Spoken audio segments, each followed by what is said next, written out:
देखिए brokerages bullish नजर ही आ रही है सन फार्मा को लेकर। यूबीएस की रिपोर्ट आई और खरीदने की सलाह है। 2450 का टारगेट प्राइस, यानी कि लास्ट ट्रेडिंग प्राइस जो 1688 के करीब था, वहां से 40% से ज़्यादा का अपसाइड पोटेंशियल नजर आ रहा है यूबीएस को। लेकिन कंसर्न्स बताए उन्होंने भी, जो कि हम चर्चा भी कर रहे हैं। हेलोल प्लांट जो सन फार्मा का सबसे बड़ा फैक्ट्री में से एक है, उसको लेकर जो एफडीए ने जांच की और 8 आपत्तियां सामने आई, उस पर खासी नजर रहेगी, यूबीएस कह रहे हैं। साथ ही कंपनी की जो एक फैक्ट्री इसराइल में भी है, जून 2024 में सन फार्मा ने इसराइल की टेरोफार्मा का अधिग्रहण किया था, तो इसराइल पर एक्सपोजर है, तो वो एक कंसर्न है भी फिलहाल। और अमेरिका में दवाओं पर टैरिफ को लेकर अभी भी स्पष्ट जानकारी का इंतजार कर रहे हैं सब। तो हो सकता है, यूबीएस का मानना है कि अगले महीने वहाँ पे जानकारी आ जाए सामने, तो उस पर खासी नजर रहेगी। लेकिन यूबीएस ने जो चीज़ फ्लैग की वो ये कि हेलोल में जो कमियां पाई गई है वो कितनी गंभीर है, वो देखना होगा। और साथ ही लीडरशिप लेवल पे जो मैनेजमेंट चेंजेस हुई है वो आप सबके सामने है। और स्टॉक्स की बात करते हैं। एक और ब्रोकरेज रिपोर्ट काफ़ी इंटरेस्टिंग थी एचडीएफसी बैंक पर। Shreya, good morning. क्या report? Good morning sir. Jefferies को पसंद आ रहा है एचडीएफसी बैंक, और वो कह रहे हैं कि आप होल्ड कीजिए। टारगेट प्राइस भी बढ़ा दिया है, 2380 रुपये प्रति शेयर का टारगेट प्राइस, यानी कि 24% का अपसाइड पोटेंशियल एचडीएफसी बैंक में जेफरीज को नजर आ रहा है। कंपनी ऐसा मान के चल रही है कि फाइनेंशियल ईयर 2026 के सेकेंड हाफ से हालात सुधरते हुए नजर आएंगे। मॉनेटरी पॉलिसी के बाद आप देखें तो कंजप्शन बढ़ सकता है, साथ ही लोन की डिमांड भी है, वहाँ पे भी सुधार देखने को मिल सकता है। कंपनी ये भी उम्मीद लगा के चल रही है कि फाइनेंशियल ईयर 26 में बैंक की लोन ग्रोथ बाकी बैंकों जैसी ही रहेगी, लेकिन फाइनेंशियल ईयर 27 में एचडीएफसी बैंक बाकी बैंकों से आगे निकल सकता है।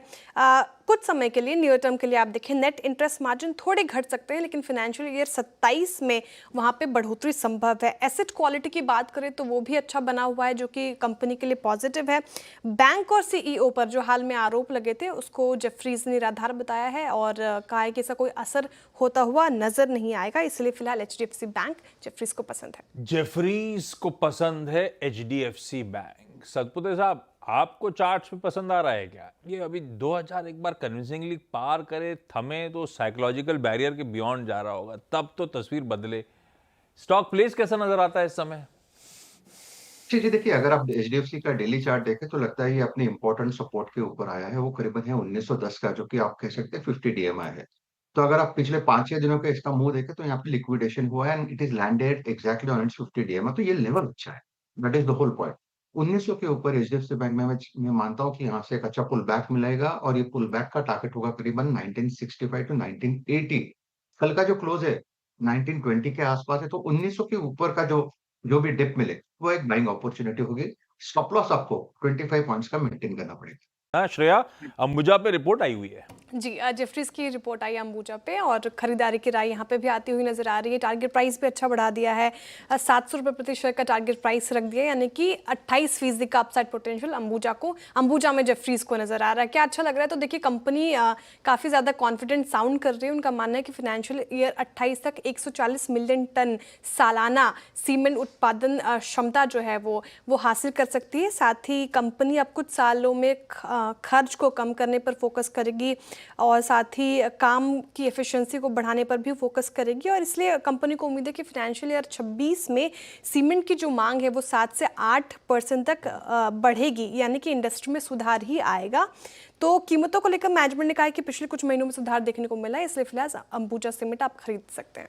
आप खरीदोगे कुछ? बिरला कॉर्प, अंबुजा, गावा सर? आई थिंक दोनों में से अगर मुझे एक चूज करना पड़े तो मैं ध्यान देना रहेगा बिरला कॉर्पोरेशन में। हाँ। फिर सेटअप के हिसाब से लगता है जो बाउंस मिला है फ्राइडे को वो बेहतर बाउंस है अंबुजा के मुकाबले।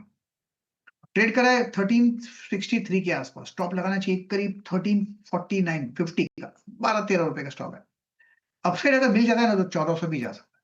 चॉइस मिले तो एक बिरला कॉर्प यहाँ पर। एक लास्ट ब्रोकरेज रिपोर्ट जो इंटरेस्टिंग थी उसकी भी चर्चा कर ली जाए। इंडियन होटल्स, श्रेया किसकी रिपोर्ट और क्या कह रही है? इस पर भी जेफरीज की रिपोर्ट आई इंडियन होटल्स पे। यहाँ पे भी पॉजिटिव है, वो खरीदारी की राय और 980 रुपये प्रति शेयर का टारगेट प्राइस, यानी कि 30% से ज़्यादा का अपसाइड पोटेंशियल इंडियन होटल में जेफरीज को नजर आ रहा है। उनका कहना है कि हॉस्पिटैलिटी सेक्टर में डिमांड जो है वो मजबूत बनी हुई है, इसलिए आप ये पर्टिकुलर काउंटर फोकस में रख सकते हैं। कंपनी रेवेन्यू की डाइवर्सिफिकेशन पर फोकस करेगी। फाइनेंशियल ईयर 2026 के लिए डबल डिजिट रेवेन्यू गाइडेंस बरकरार रखा है उन्होंने, और फाइनेंशियल ईयर 30 तक पोर्टफोलियो दोगुना करने पर भी फोकस कर रहे हैं और कंपनी अब एसेट लाइट मिक्स मॉडल पर भी काम कर रही है। तो फिलहाल इंडियन होटल्स फोकस में। बिल्कुल जेफरीज बहुत काम कर रहा है आजकल। भाई साहब, बहुत सारी रिपोर्ट कुछ तो मेंशन नहीं करी, हमने छोड़ दी कि हम इतना काम नहीं कर सकते। और आज ही नहीं, पूरे वीक में, पिछले वीक भी देखे तो जेफरीज की ज्यादा रिपोर्ट आएगी आती हुई देखिए। अच्छा, एक स्टॉक और याद रखिएगा, बजाज फाइनेंस। आज एक्स डेट है, रिकॉर्ड डेट है, एडजस्टमेंट प्ले आउट हो रहा होगा। स्टॉक स्प्लिट था, एक को 2 में तोड़ा था और फिर एक पे 4 का बोनस डोल आउट था। तो आज तगड़ा 1 का 10 एडजस्टमेंट प्ले आउट हो रहा होगा। ब्रेक ले रहा हूं, ब्रेक के उस पार लौटेंगे तो आज का पहला सौदा।